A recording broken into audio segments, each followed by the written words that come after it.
Oui, TikTok. Un ami du TikTok. Je le connais, tu es parti à Jamé, tu es allé à San Pedro.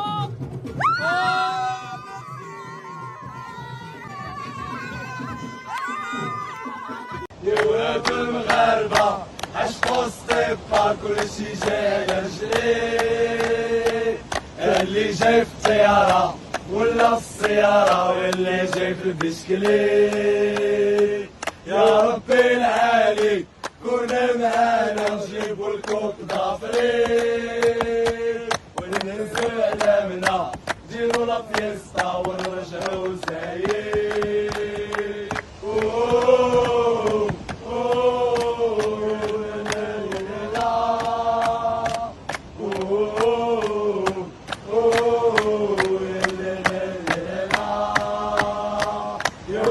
المغاربة عشقوا الصيفة كلشي جاي على رجليه، اللي جاي في الطيارة ولا في السيارة واللي جاي في البشكليت.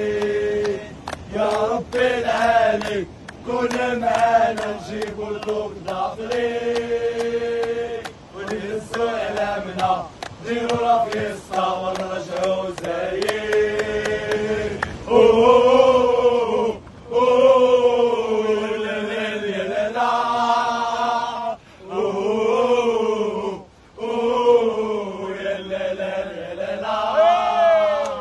Dans toute la nation qui sont venus ici, là, tous les peuples qui sont venus ici, il n'y a pas les gens que j'ai aimé que les Marocains. Parce que ce que vous avez fait là, vous avez montré que non, vous êtes des Africains, vous avez montré que vous êtes venus chez vos frères. Vraiment, c'est bien. J'ai beaucoup aimé pour vous là. J'ai les larmes aux yeux. Vraiment. Non, merci beaucoup. Vous avez bien fait, Wallahi. Quand je regarde ça là, j'ai les larmes aux yeux même, Wallahi Billahi. Vraiment. Au revoir, merci bien. ورثني يا صاحبي والله. انا الماتش ديال مصر عندي السكن ديال الكوميل، حاولت نتبع بزاف ديال الدراري وغنقيو الكامبو.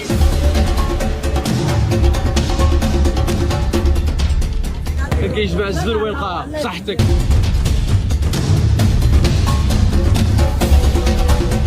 حنا تفرجنا وجمعنا زبلنا وخلينا صوره مزيانه على المغرب وعلى الافارقه بصفه عامه. ما عجبلك حتى في التيران.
هادي ديال البلاد ديال ولاد حريز، دخلكم ديال ولاد حريز.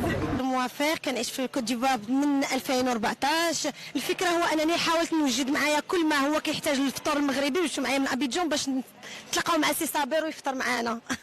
تبارك الله. علاش عام وانت كاينه هنايا؟ 10 سنين. 10 سنين كيفاش عايشه هنايا؟ الحمد لله المغربيه فين ما حطيتيها كتقدر تتاقلم وكتقدر تعيش وكتقدر تخلق الاجواء ديالها. كنتشبتوا بعاداتنا وتقاليدنا باش نكونوا خير سفراء للمغرب، وهذا هو الدور ديالنا اينما رحلنا وارتحلنا. الوقت باش يجي عندكم هنايا المغرب كيفاش تعيشوا مع هذا الشيء كيفاش؟ الحمد لله حنا اليوم كنفرحوا كنحسوا ببلادنا بحال العائله، يعني كتحسوا بالمغاربه موجودين كاينين تيمشيو تيجيو بحال العائله عندك جايه. بيوتنا محلولين، ديورنا محلولين، كلنا اذان صاغيه للناس اللي جايين واللي ما كيعرفوش لا كوت ديفوار. تفرضي وجودك في واحد اكيد البلدية. اكيد ماشي سهل بزاف، اقليات الاسلام قليله، كيف تقدري تعيشي؟ الحمد لله. تعرف المغاربه تيقدروا يحضروا، لان عاداتنا وتقاليدنا ان متنوع شامل وكبير. يكفي وجلاله الملك الله يحفظه الله ينصر الله يطول لي العمر ديالو كيفرش لنا فين حنا نمشيو. كانت زيارات متعدده مؤخرا هاد 10 سنين الاخرى لافريقيا، وجد لنا هيئ لنا. شوفي تبارك الله الوليدات جايين من المغرب ماشيين على الاقدام بالدرجات الناريه غاديين على رجليهم ووصلوا في امن وسلام. يعني الحمد لله الارض معبده. يكفي اننا منين نكونوا في شي بلاد عايشين فيها نحضروا الهويه ديالنا. احنا الدور ديالنا اننا نكونوا خير سفراء للمغرب. كيفاش قدرتي تفرضي وجودك الاقتصاد ديال هنايا في الكوجيب؟ الاقتصاد ديال خاص سهله شويه، كيفاش المعيشه غاليه بزاف. هو انه بنادم انا تنقول خصو يكون عنده تسلح بثلاثه الحوايج. اول حاجه خصو يكون جنسيه مغربيه وهذه لازم بالتربيه مغربيه محضه. ثاني حاجه خصو يكون عنده الدبلومات، خصو يكون قاري وخصو يكون واعي، لانه الدبلوم هو الباسبور اللي كيخول لك باش انك تحتاجي وتاخذي واحد الوظيفه اللي تمكنك باش تعيشي. والحمد لله ليكسبيريونس اللي كناخذوا في المغرب يكفي انك كتكون عندنا واحد ليكسبيريونس كبير. مجرد كنقولوا لي انك عندك دبلومات مغربيه زائد تجربه في المغرب عليك الديموند حبيباتي. ان شاء الله غادي اليوم الفوز كاين ان شاء الله وغيفرحوا المغاربه وتسناو الفوز اللي جايين من بعد.